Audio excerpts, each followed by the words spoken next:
is a moment for you as well. So we'll just ask for your prayers tonight. If you would lead us in our prayer and pledge. Heavenly Father, we do call at this time, realizing that there's more important things in life than football. Father, we thank you for the right and the opportunity to assemble here and meet on the Board of Education business. Father, we just thank you for you and try to praise you and honor you in all that we do. And may our actions in everyday life as well as this meeting be pleasing unto you. We ask all these things in Christ's name. Amen. I pledge allegiance to the flag of the United States of America and to the republic for which it stands, one nation, under God, indivisible, with liberty and justice for all. Have a motion to adopt the agenda. So move. Second. Moved and second. Mr. Ellis? Yes. Davidson? Yes, ma'am. Harris? Yes, ma'am. Ms. Daniel? Yes, ma'am. Mr. Hipkins? Yes, ma'am. Motion to approve the minutes from the December 13th, December 20th, December 23rd, and January 1st meeting. So move. Second. Moved and second. Mr. Ellis? Yes, ma'am. Mr. Davidson? Yes, ma'am. Mr. Harris? Ma'am. Ms. Daniel? Yes, ma'am. Mr. Hipkins? Yes, ma'am. Move to our items of business. If it please the board, we'll start off our COVID update with Ms. Armstrong. Come up and provide you with some updates with regard to the most recent guidance and things.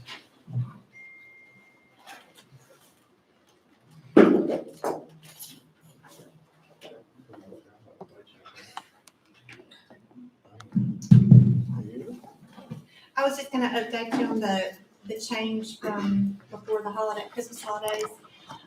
For the quarantine, we changed, the PH has allowed us to change the quarantine from 10 to 5 days from the first day of symptoms, return on the 6th day. So that's our biggest change. So we're, taking the phone calls that when people are calling in and we're guiding according to their symptoms or their positive test day.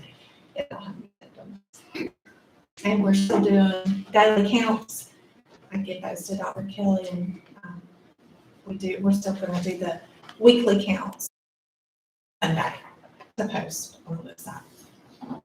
Any questions? I have one question. If you would explain to them, so people can come back after 5 days, but there is a mask Yes. guidance, and if you would explain that to the board so they can mask mandate. So the Department of Public Health said that if, as long as the person is symptom-free, meaning they don't have a fever without fever-reducing medicines like Tylenol and Motrin, they can return on the 6th day, but they still have to isolate with a mask for those additional 5 days, making it the 10-day time period that they're protecting others from transmitting or contacting the virus.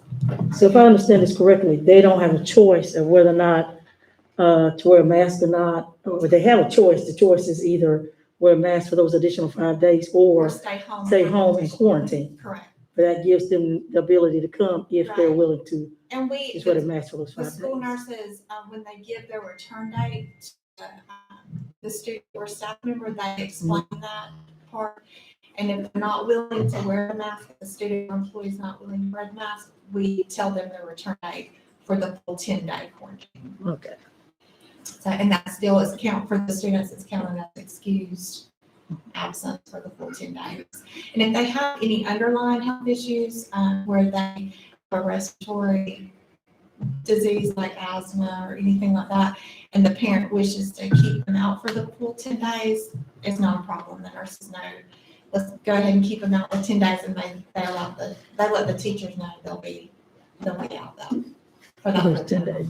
But the 5 days is, the way the epidemiologists explained it to me, is a healthy person with maybe just minor symptoms for those first couple of days, and then the last part of the 5 days, the last 2 days, they've not had to take any medication, they've not had any symptoms, that would not allow them to return to school or work. But they do have to wear the mask for the full 10-day period, the last 5 days of that quarantine time.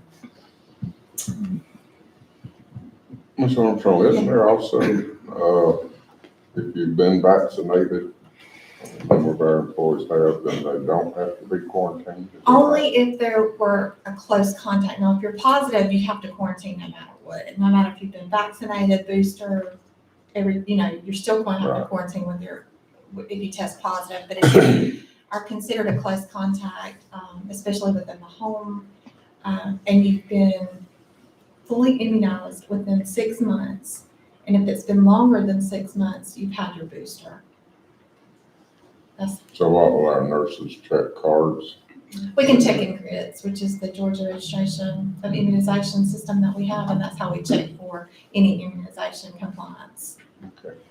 So if a parent says they had their, COVID vaccine in October, we can verify that, and we do, the nurses do verify to make sure just that, they're being honest and they're protecting our other students and staff. Did they say they changed this guideline because the particular variant, is not as, In the recording that I read from the Department of Public Health, it did not say, it just said the Omicron variant, and then it had the different guidelines, and that came out, I think it was December the 30th, 29th or 30th. Mhm. And then last Friday, they sent out another, just an update guidance saying if their person has any underlying health issues, the 10 days is also okay. still guided as quarantine dates. Okay, now I guess this question probably for Dr. Kelly. Are we still making sure that we have hand sanitizer available? I know it's at high school because I used some the other day. Yeah. Okay, I yeah, just took masks right. today to high school and middle school, so we're still, and the hand sanitizer, we have plenty. Yeah, we need to kind of push that right about now because it's, yeah, you know what I'm Yes. saying. It is flu season too, so. Right. Hand washing and Mhm. still important. Yes.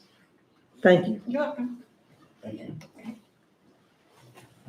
So I wanted you guys to hear straight from Mr. Armstrong, the guys was, as of this afternoon, we have 70 cases. In the school system, that's 1.21%. We have one school that we will probably ramp up targeted measures just a little bit starting tomorrow, provided the board doesn't change the protocols at all. Jessup Elementary School has enough to be considered in targeted measures. We dropped well below targeted measures, but we stay in targeted measures, theoretically, just for this reason, because we kind of felt like there may be another variant, or just to make sure that we didn't do anything and get ahead of ourselves. So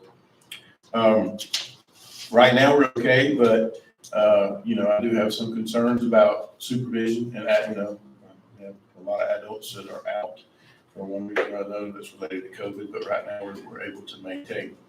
So that's currently where we are. Ms. Armstrong sends me an update every day, and, we make decisions daily, just as we've done in the past. We'll continue to mitigate and where we can. Like I said, we'll probably, get back to a little more stringent protocols with those schools that do enter into targeted measures. And then if for some reason it continues to go up and we get, close to protocol, those decisions at that time. Any questions? Can I ask a question? How can you say that's not a mandate if they have to work at the campus school? I mean, she's saying you don't have to measure. Well, when I'm- school. How do you say that's not a mandate? Should we answer? So the Department of Public Health and the CDC put out guidelines, and we follow those guidelines.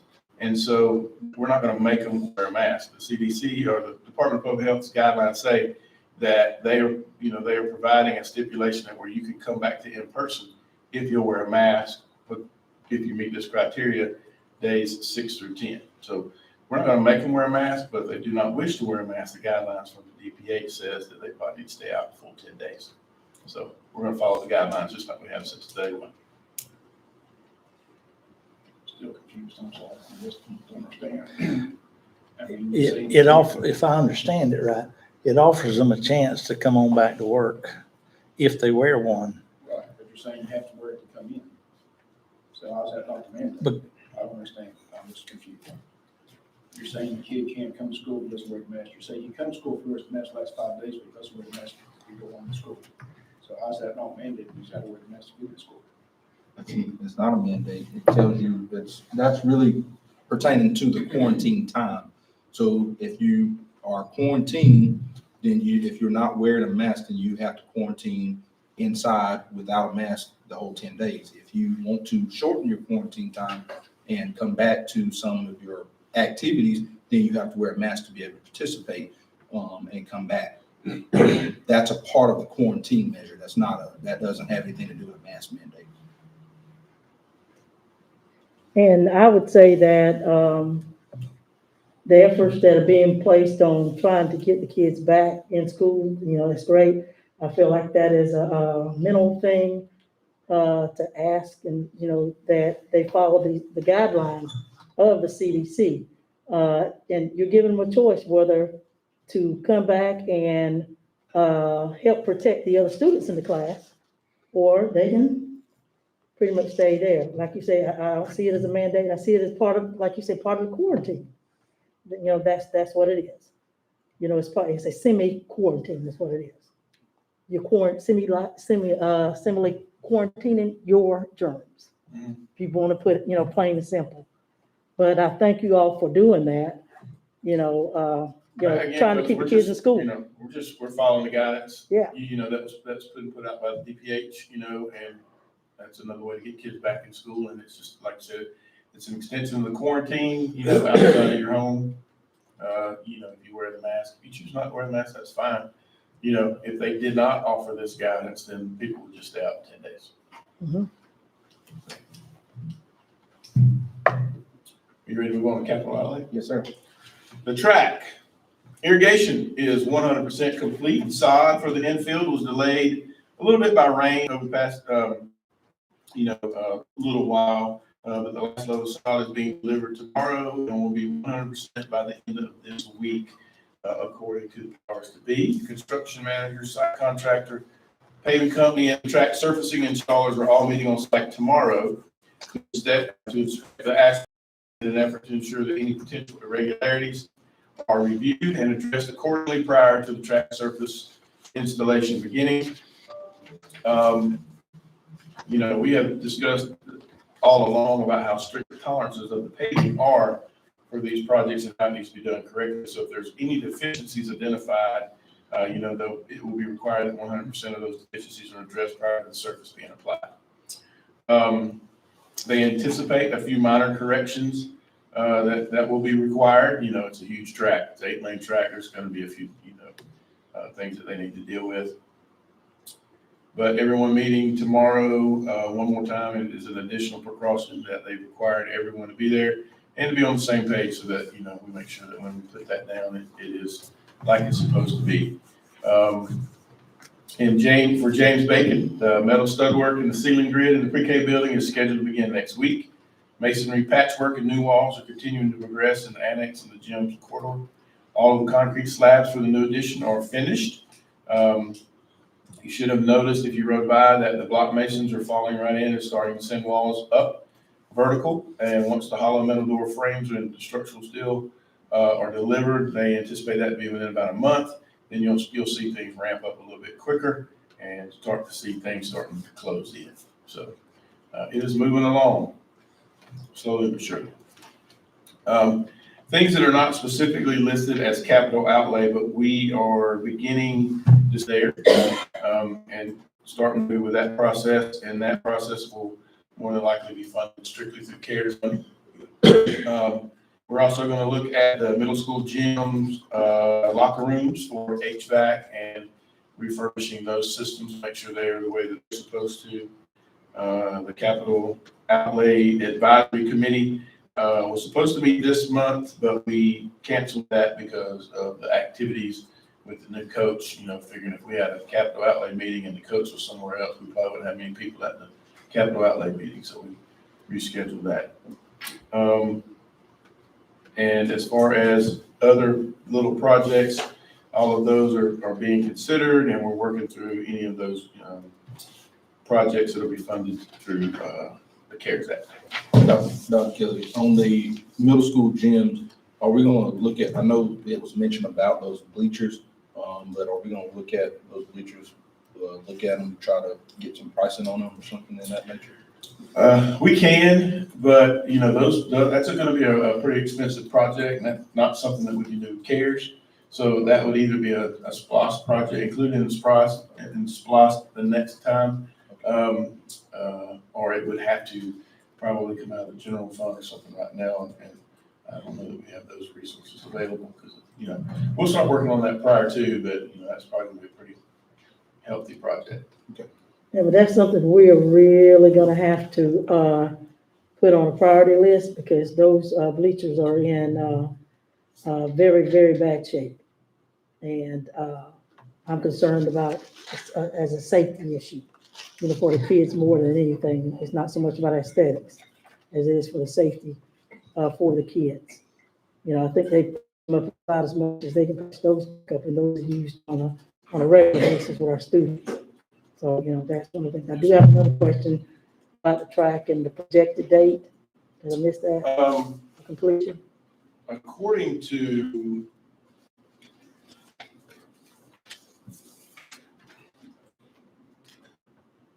we are probably looking at, if we could get the track surface down in the next couple of weeks, I think they are saying something about the end of January, maybe, you know, mid-February. I think Okay. you know, I think it takes about 10 to 15 days to get the track surface down, but once it's down, it's done. I don't think there's any curing period, you know, like that. Maybe a couple of days, but, so. Dr. Kelly, bleacher complex for the track facility, is that part of the, No, sir, that's gonna be, that's us. okay. So are we going to proceed with putting bleachers in, or are we going to regroup and allocate funding some way? And My suggestion would be, let's get the track built, and then we'll probably put the temporary stands that we can put in. See exactly what we want to do, how we want to do, because that would determine whether we pour concrete pads, whether we use pedestals, depending on, you know, the number of seats. And again, that's also a healthy project. restroom facilities, That would be something that we would have to address afterwards. Right now, the only thing that is in the project, there's nothing in the project to address those facilities. So we have what we currently have there. And I guess this is probably, a splash thing, I guess. Football locker rooms at the middle school. That would be a SPOS project.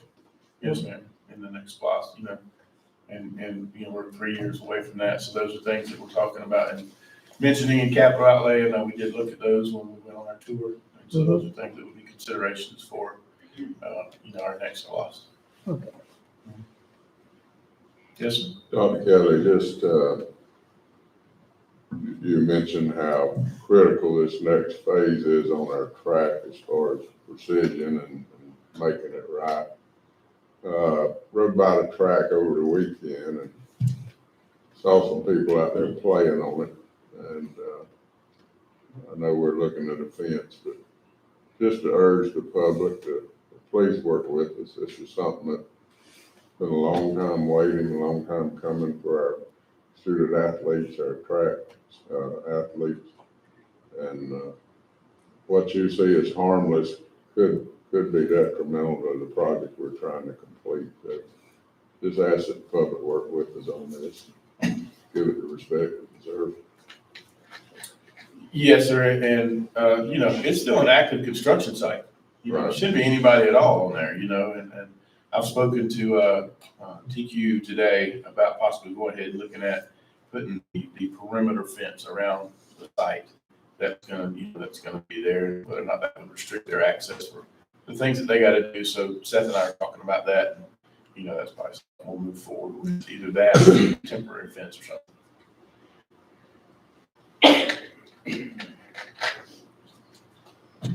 You ready to move on, Mr. Chair? Yes, sir.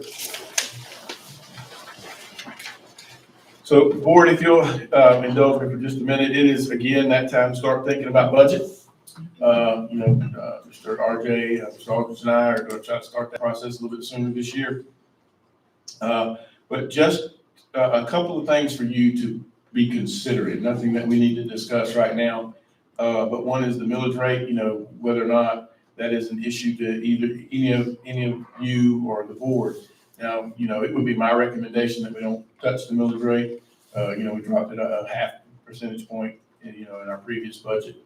And with, the session coming in and elections and those things, I don't know that it's something that we would want to do. But again, just, looking at some preliminary consideration for you, if that's something that you have a desire to know about or have questions, those are things that we'll start working with. Also, if you would just kind of be thinking about school resource officers, I know that has been a desire and a discussion that the board's been having for a good while, and how we might incorporate that program into our high school and our middle schools or any other schools, so to speak. And also, we would like for you to just start considering that there is the opportunity for the governor to fulfill the additional $2,000 of his promise to, increase teacher pay by $5,000. Well, that if the governor decides to provide $2,000 to certified teachers, that's not everyone that works for us. We have classified people that work with us as well. And so, if he provides it only to certified teachers, then we have to consider what, we would want to do, what you would want to do as a board moving forward, whether it's a percentage increase, which I think was what he did 3 years ago when he did the $3,000. So again, I don't think that's anything, unless you wish to discuss it now. I just think those are things that we want to kind of get on your radar, get on your, for you to start thinking about, as we move forward in this process. Yeah, I think certainly, if he does move forward with that and, the legislation supports it, we certainly need to look at, our percentage and our skills for our classified and craftsman pay skills. And what we did last time is we adjusted everybody up on those, to, a good adjustment. So that's something that we definitely need to start thinking about because it's deserving and it's wanted. So, You good for me to proceed? yes, sir. Athletics. I know at least one of you wanted to talk about dedication of track and track meets. As you know, the new track, it will be named in honor of the late Helen Willis Fluker, who established the track program here in Wayne County. And generally, the facility like that, you have a ribbon cutting ceremony. Generally with track, they generally have some type of invitational meet, which the track coaches and the athletic director, will be in charge of that. The naming of that track meet, for that particular one, generally in track you would have, when you have a nice facility, you'll have more than one invitation. Some people will have as many as 3 invitations during the course of a track season, which will generate, it generates some good funding, when it's done correctly. So I am asking that the initial first track meet be named also in honor of Coach Helen Willis Fluker to go along with that particular dedication ceremony. Then the second one, I knew that we had another gentleman that was an Olympian that we had discussed, before about naming the invitation in his honor as well. But I'm just saying for that particular meet and for that particular occasion, having that particular meet in her honor to go along with the dedication ceremony, once we decide and determine when that's going to be. Are you looking for a motion? No, Okay. not looking for much. Just wanted to bring it up for discussion. With a little planning and forethought, maybe you could make that an annual event to honor Ms. Fluker. Something just to consider. I think the Olympian you're referring to is Benji Durden. That's what I thought we were talking about, yeah. I think. I wanted to make sure that was the correct person, yeah. We can do something in his honor. Mhm. Okay, we'll make those, have those discussions and make those arrangements for you guys to consider. The other thing about athletics is obviously, I'm sure you guys heard, we've hired a football coach. Really? Yeah, Oh, so, there's several activities planned for that, so, we'll keep you guys in the loop about when and where, when those things are scheduled, so. You guys ready to move on, Mr. Chair? Yes, sir. Dr. Kelly. Yes, sir. Maybe I need to ask Drew, but wasn't this published in the paper that Dr. Williams? Or about on social media? I had heard that there was gonna be something at Cracker Williams, and I think I sent something to you that may have been some initial talk way back when, but I think it's I understand advertised that's the, at the Altamont Steak and Seafood is where it is. okay. Away from the. Yeah. And that will be in this week's edition of the paper, the meet and greet. The initial,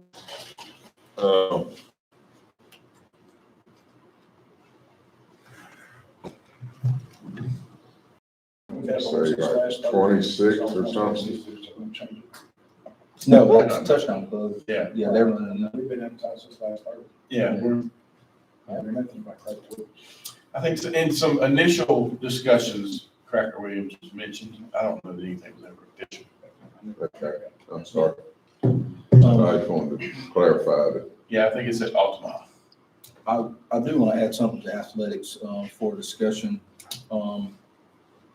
Commissioner Harvey has been working on the pool project, and I've just been trying to chime in. I know there's been some talk on some of the Facebook lives that's been done and things, and I haven't been to a commissioner meeting since the end of November, but it was talked about it that night about the pool conversation and having some type of joint meeting with the county and the school board concerning the pool. And I certainly want us to join in on those conversations and get, see what they're asking and what has to be discussed about it. I do know that I talked to the downtown director, Molly Heron, who's also over the grants. And we did discover that the grant that they got from the Department of Natural Resources has to be used for the Cracker Williams site. And if they changed it, then that grant doesn't exist for that project anymore. So the grant that they currently have has to be used for Cracker Williams site.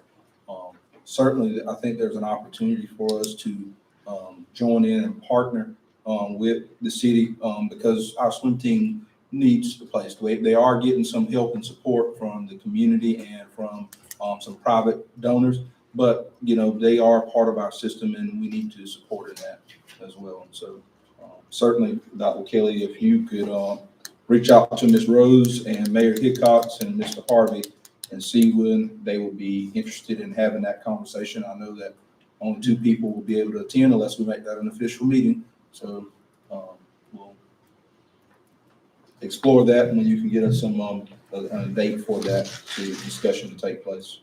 I've had a similar conversation with Mayor Hickox about the pool as well.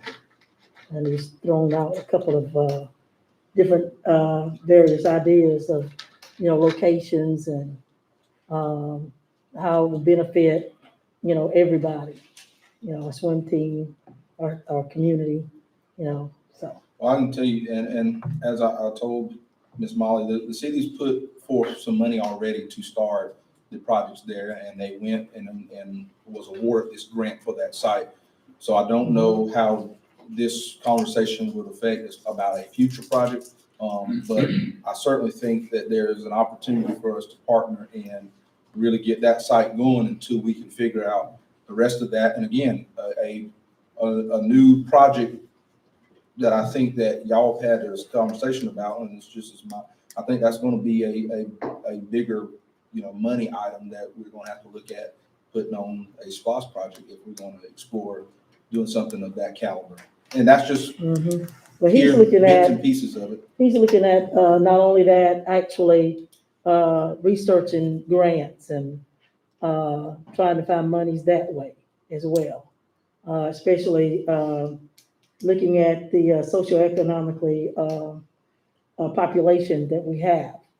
So he's gonna be looking at some of those things, some of the things that we have and we're struggling with in our community with, drugs and those other things will also, allow us to get grants to service those students and those kids that are affected by that. Chairman Ellis, you mentioned the city and school board. Why would we not try to? In the county, In yeah, I'm the sorry, county, yeah, yeah. in the county. I mean, Okay. yeah.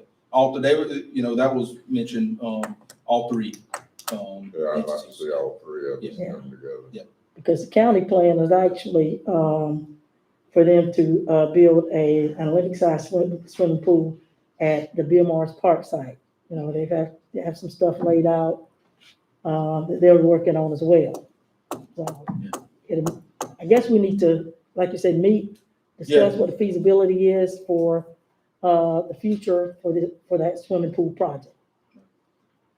And I will say that has been probably the conversation of Chairman Hires, as me and him have, talked about, talking about this, building our governance team task force, expanding, the conversation just from not about COVID, but other projects that we're wanting to do, in the future. And so that's been a vision of his to talk about that.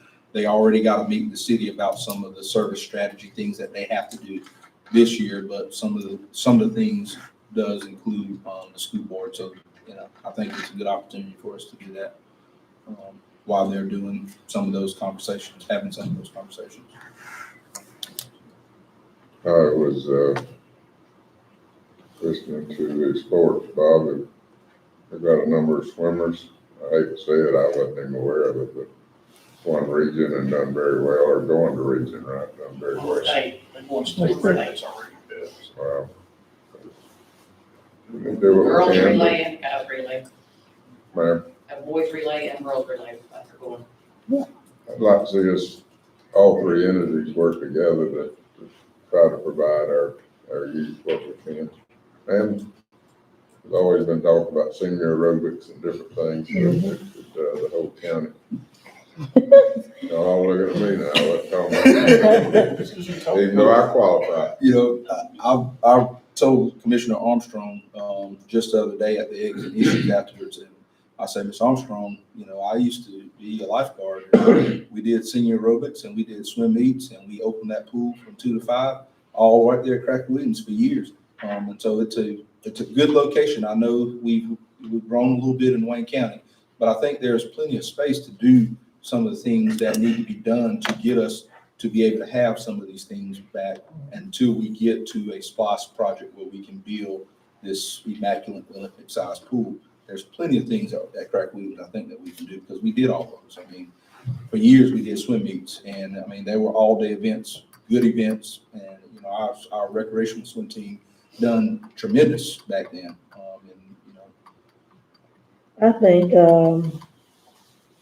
or I would like, to put it that way, for us all to be able to meet with, the other governmental agencies. I think that would be a good thing, for us to come together because we were all intertwined with the same people, everybody within our population is from Wayne County, like that. So I would like to see us, have a meeting with all of them.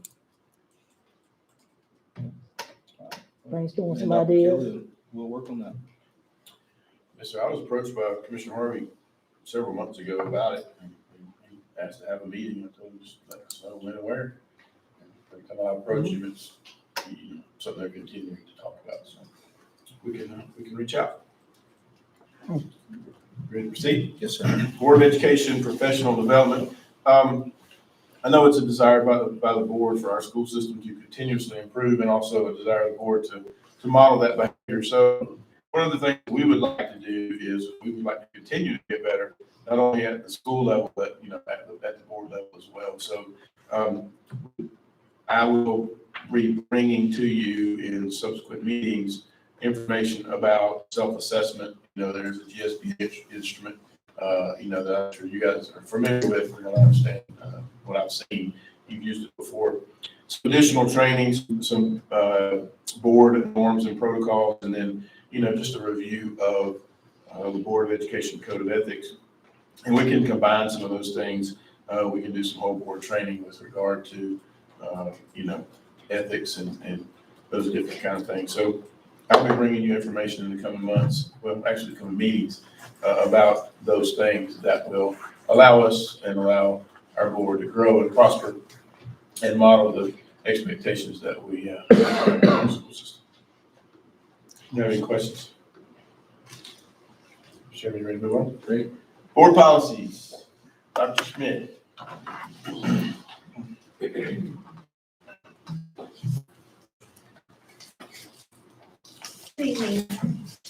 So just to review, when I look at policies, I do send them to GSBA and they review them and they give us feedback. And then I take it to the director's meeting. And then Dr. Kelly approves it before coming to the board. But just as an update from the last board meeting, we did talk about GARH employee leave. So I sent it back to GSBA after the board meeting last month, and they recommended, excuse me, that we send our attorney. So I did send it to Dr. Kelly, who sent it to our attorney. So that's where it is. So as soon as we get the status from them, we'll bring it back to you as a status update. So tonight we do have 3 policies. GBRIG, Family and Medical Leave Act. This is one of the other policies that was discussed last month. This is a first reading and up for revision. So on here, we're changing from 5 to 15 days. And then parental care has been inserted as a qualifying reason. Are there any questions on this policy?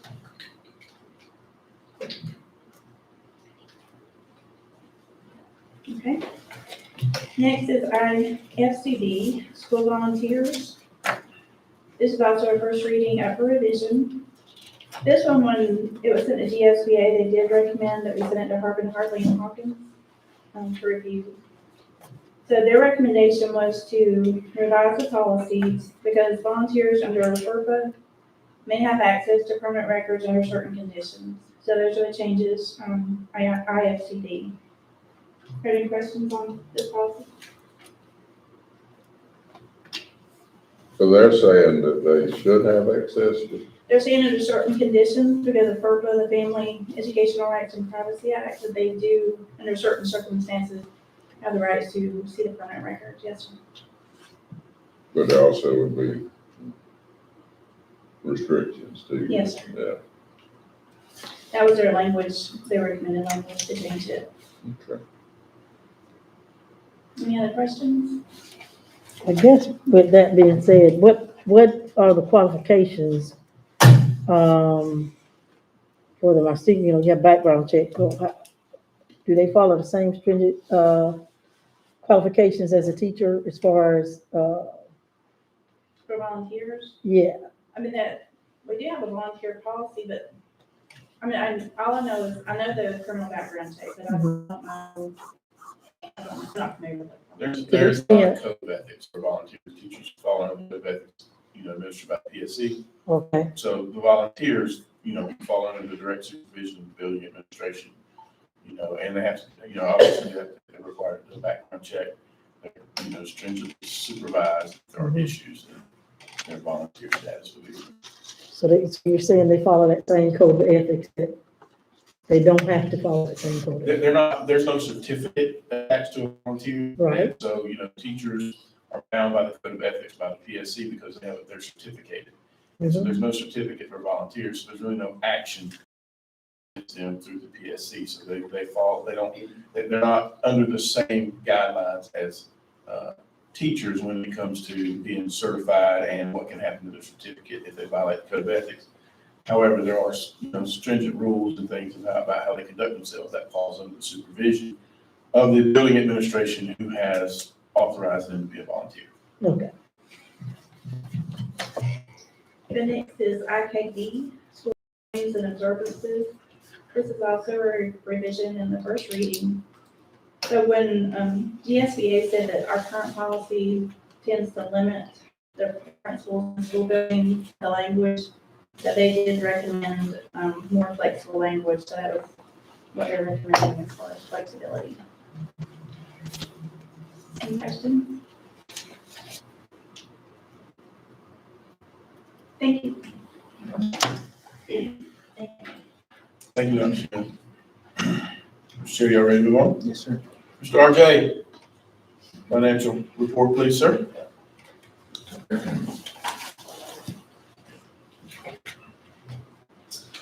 Over on page 1, you will see the November bank balance is $5,062,509.35. Savings account balance is $7,695,113.53. Over on page 2, the fund balance is up to $19,735,194.26.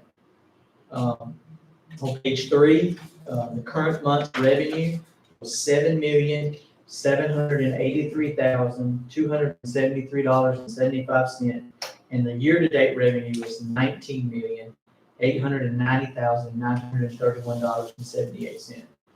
On pages 4 through 9, you will see the expenditures for the month and the year-to-date. Page 9, the current month expenditures were $3,875,732.82, and with the year-to-date expenditures being $613.43. I'll just mention real quick, in the month of November, the reason this was, I guess you would say, it's sort of a big shift from what we had been seeing in the last few months. Property taxes were due in November for the county.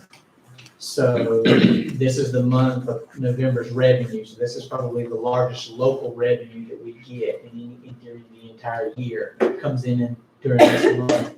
And so that's why the revenue significantly increased from the previous months. Now we'll start leveling off and work our way back in the other direction. But November is always the big flip month in any given year. Now, assuming property tax bills go out in November.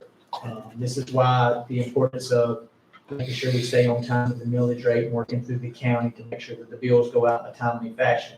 Some of you may remember 4 or 5 years ago when tax bills were in January. That's going to roll these numbers back 2 months.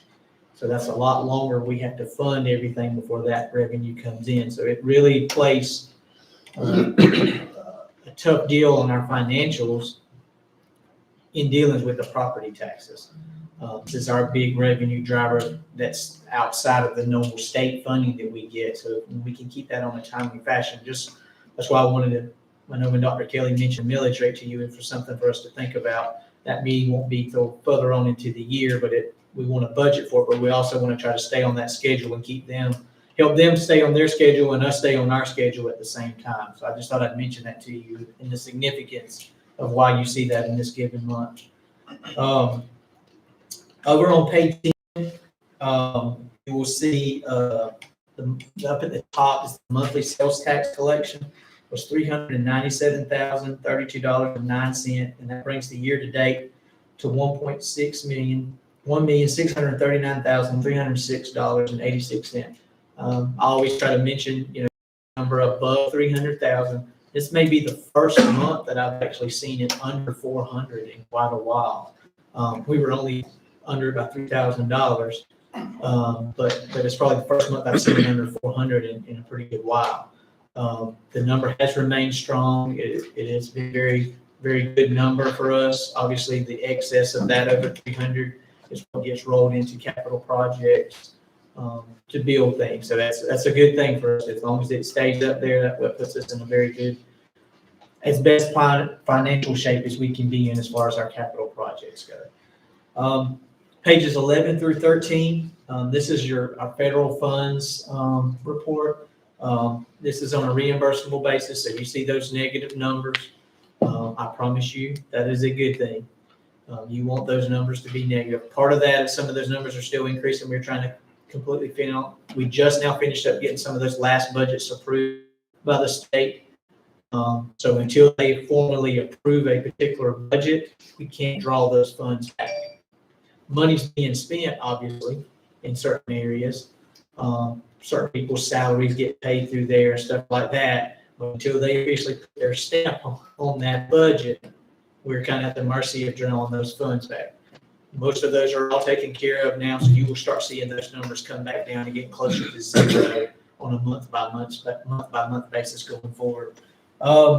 Page 14, you will see the school food service. They had a slight loss in the month of November, $2,290.98, but their profit still for the year to date is $331,057.69 in school food service. Over on page 15, you will see some more detail of the school food service expenditures for the month of November, where their money was spent during the month and year to date so far in their different areas. And then on pages 16 and 17, you will see some budget amendments that have occurred. First page there, down at the bottom, you'll see in red was the state preschool handicap budget that was formally approved by the state. So there was an updated to that budget that was done from where it was initially approved back prior to July the 1st. And then on the next page, you will see the federal budget. Those are in red. Top ones there that are in red are SPED budgets that were formally approved and taken care of in November. And then the bottom two are Perkins Improvement Plus grants. Those are federal budgets that go through CTAE. So they go through the CTA department in the high school. And so those were formally approved in November as well. And so we included those so you would know that they have been updated. Are there any questions? I'm gonna say we're pretty good on the track, and that just goes to I'm sure the surface would be the greatest expenditure. Dr. Kelly, we were still like $1.2 million, $2 million. Coach, where, the track and even though they're two separate projects, James E. Bacon and the track are done by the same groups. And so they issue us payouts whenever they determine it's time for them to get a payout. So they may incur a big expense and they may, do their paperwork and there's a pretty significant process that they go through to issue a payout to us. Like, for example, we just got another one today for James E. Bacon, and that was number 6. And so it just depends on what their schedule is, what their availability. They may have certain parameters that they wait till a certain time for certain things to do their payouts. And so we're kind of at the mercy of, we pay them when they send us invoice and paperwork, and it goes from PQ to Architect. He makes sure that what they're charging us and what they're saying they've done to charge us has actually been done right before process. And both of those projects are usually probably done on, percentage completion method. So they're, it looks like a percentage, but there's certain parameters that they've got to read. And like you said, the architect is the final person that signs off that what they sent him is what's being done. And that sort of gives us our clearance to know that we're good to make those payments as well. That's exactly right.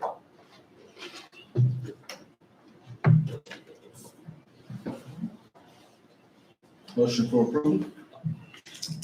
So moved. Second. Who's in second? Mr. Ellis? Yes, ma'am. Mr. Davidson? Yes, ma'am. Mr. Harris? Yes, ma'am. Ms. Daniel? Yes, ma'am. Ms. Smith Pipkin? Yes, ma'am. All right, we'll move into executive session to discuss or deliberate upon an appointment, employment, compensation, hiring, disciplinary action, or dismissal, or peer evaluation or rating of a public officer, or to interview applicants for the position of superintendent. Motion for executive session. So moved. Second. Moving to second. Mr. Ellis? Yes, ma'am. Mr. Davidson? Yes, ma'am. Mr. Harris? Yes, ma'am. Ms. Daniel? Yes, ma'am. Ms. Smith Pipkin? Yes, ma'am.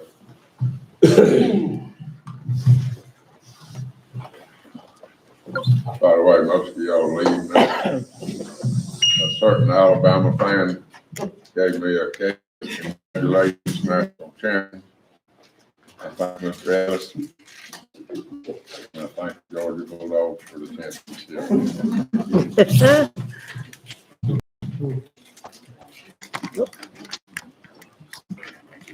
I didn't like that.